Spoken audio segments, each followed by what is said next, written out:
Chaque fois que tu mets ton voile et que tu sors de chez toi voilé, Allah Azza wa Jal va te compter, Inch'Allah, des bonnes actions. Alors que, chaque fois que tu sors de chez toi et que tu n'es pas voilé, Allah Azza wa Jal te compte des mauvaises actions. On demande à Allah Azza wa Jal qu'il pardonne toutes tes mauvaises actions, qu'il mette dans ton cœur la volonté de te voiler, qu'il mette la réussite et que tu te voiles et que tu sois satisfaite de cette situation, Ya Rabbal Alamin.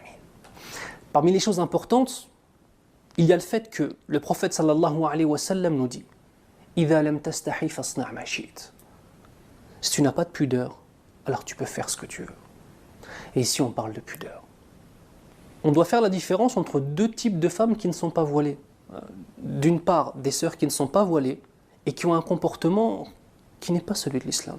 Des femmes qui parlent fort, des femmes qui disent des insultes, des femmes qui cherchent à se montrer et qui sont habillées avec des vêtements, a'udhu billah, voilà.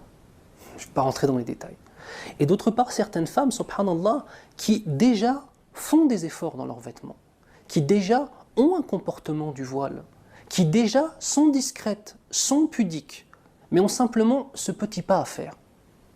Mais mon message s'adresse aux deux types de femmes non voilées. Parce qu'Allah Azza wa Jal peut mettre dans ton cœur toutes les volontés. Un autre conseil que je donne à mes sœurs, c'est ne regardez pas ce que les gens diront de vous. Certaines sœurs ont envie de porter le voile, mais elles ont fait des choses dans le passé. Alors elles se disent, si je mets le voile, tout le monde va m'accuser de vouloir laver mon honneur par cela. Tu n'as même pas à te poser la question. Ton repentir est entre toi et Allah Azza wa Jal. Les gens n'ont pas à venir le commenter ou le juger. Et mes frères et mes sœurs, craignez Allah Azza wa Jal. Lorsqu'une femme décide de se voiler, la seule chose que vous avez à dire, c'est Ma sha'Allahu tabarakallah. Peu importe ce qu'elle a fait dans le passé.